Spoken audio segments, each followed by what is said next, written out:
மறுபடியும் சூடுபடுத்தினா விஷமாக மாறக்கூடிய 5 உணவுகள் என்ன அப்படின்றது தான் இந்த வீடியோல நீங்க பார்க்க போறீங்க. நிறைய நேரங்கள்ல நம்ம ஃப்ரிட்ஜுக்குள்ள உணவு வச்சு அதை எடுத்து மறுபடியும் சூடுபடுத்தி சாப்பிடுவோம். ஃப்ரெஷ்ஷா வாங்கி ஃப்ரெஷ்ஷா சமைச்சு ஃப்ரெஷ்ஷா சாப்பிடுறது தான் ஆல்வேஸ் பெஸ்ட். ஒரு ரேர் கேஸ்ல காய்கறிகள்லாம் வாங்கி ஃப்ரிட்ஜில் வச்சுட்டு இருக்கோம், அதை நம்ம சமைச்சும் சாப்பிட்றோம். சில நேரம் சமைச்ச உணவை ஃப்ரிட்ஜில் வச்சு பல வாரங்களாக வச்சு சாப்பிட்ட கேட்டகரிலாம் இருக்கிறாங்க.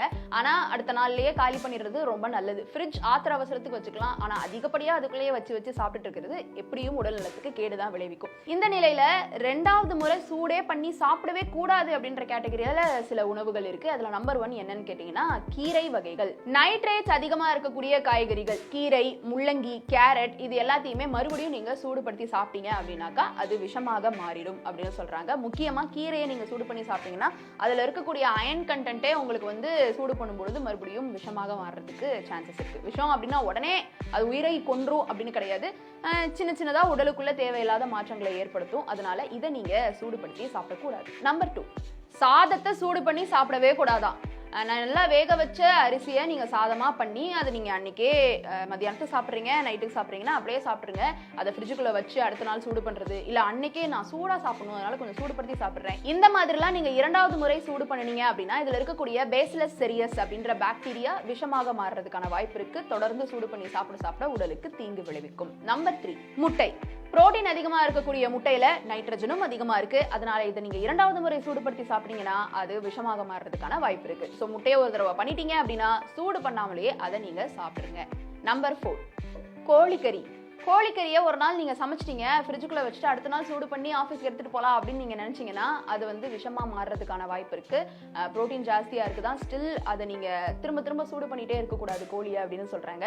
அதையும் நீங்க 2வது முறை சூடுபடுத்தி சாப்பிடாதீங்க. நம்பர் 5, கிழங்கு வகைகள். உருளைக்கிழங்கு, சக்கரவள்ளி கிழங்கு இது எல்லாத்தையுமே நீங்க மறுபடியும் சூடு பண்றீங்க அப்படின்னா இதுல இருக்கக்கூடிய பொட்டாசியம், வைட்டமின் B6 இது எல்லாமே விஷமா மாறுறதுக்கான வாய்ப்பு இருக்கு. அதனால இதையும் நீங்க சூடுபடுத்தி சாப்பிடக்கூடாது.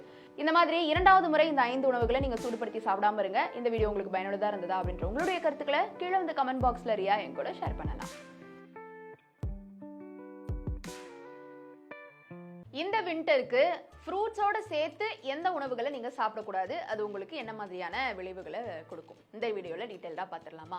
ஒரு காலத்துக்கு ஏற்ற மாதிரியான உணவுகள் இருக்கு, ஒரு காலத்துக்கு ஏற்ற மாதிரியான லைஃப் ஸ்டைல் நம்ம பண்ணதான் நம்ம பாடியோட டெம்பரேச்சரும் இந்த கிளைமேட்டோட கண்டிஷனும் நம்மளுக்கு ஒத்து போகும். சம்டைம்ஸ் பிரச்சனைகள் உடலுக்கு வராமல் இருக்கும். அந்த வகையில் ஃப்ரூட்ஸ் நீங்கள் சாப்பிட்டுட்டு அதிகமாக சால்ட்டி ஃபுட் எடுத்துக்கிறீங்க, ஏதாவது சிப்ஸு நல்ல சால்ட் போட்டு பொரிச்ச ஏதாவது எடுத்து நீங்கள் சாப்பிட்டுக்கிட்டீங்க அப்படின்னாக்கா உடல் உபாதைகள் ஏற்படுறதுக்கான சான்ஸ் இருக்குது. அதனால் நீங்கள் ஃப்ரூட்ஸ் சாப்பிடும்பொழுது நல்லா உப்பு அதிகமாக இருக்கக்கூடிய சிப்ஸ் இந்த மாதிரிலாம் சாப்பிடாதீங்க. நம்பர் 2, ஃப்ரூட்ஸ் சாப்பிட்டுட்டு ஊறுகாய் சம்மந்தப்பட்ட ஃபுட்டு, ஃபர்மெண்டட் ஃபுட் அப்படின்னாலே ஊறுகாய் இல்லை வேற எந்த மாதிரியான பதப்படுத்தப்பட்ட ஃபர்மெண்ட் பண்ணப்பட்ட உணவு அப்படின்னு எடுத்துக்கிட்டாலும் உங்களுக்கு உடல் உபாதைகளை கொடுக்கும். நம்பர் 3, ஸ்டார்ச் இருக்கக்கூடிய ஃபுட், அது உருளைக்கிழங்கா இருக்கலாம் இல்ல பிரெட்டா இருக்கலாம், இந்த மாதிரி சாப்பிட்டாலும் வயிற்றுல டைஜஷன்ல இஷ்யூ வரும். ஃப்ரூட்ஸோட அதை சேர்த்துக்காதீங்க. நம்பர் 4, முட்டையையும் ஃப்ரூட்ஸையும் சேர்த்து சாப்பிட்றீங்க அப்படின்னாக்கா உடல்ல ஒரு ஹெவினஸ் இருக்கும், டைஜஷன்ல ப்ராப்ளம் வரும், அதை சேர்த்து சாப்பிடக்கூடாது. நம்பர் 5, நிறைய பேர் ஃப்ரூட்ஸ் கட் பண்ணி அதுல ஹனி ஆட் பண்ணி சாப்பிடுவாங்க. அது மட்டும் செஞ்சிடவே கூடாதுன்னு ஆயுர்வேதா முறைப்படி சொல்றாங்க. ஏன்னா உடல்ல தேவையற்ற டாக்ஸின்ஸை அது உருவாக்குமா. இந்த 5 உணவுப் பொருட்களை ஃப்ரூட்ஸோட சேர்த்து சாப்பிடாதீங்க. இந்த வீடியோ உங்களுக்கு பயனுள்ளதா இருந்ததா அப்படின்ற உங்களுடைய கருத்துக்களை கீழே கமெண்ட் பாக்ஸ்ல ரியா என் கூட ஷேர் பண்ணலாம்.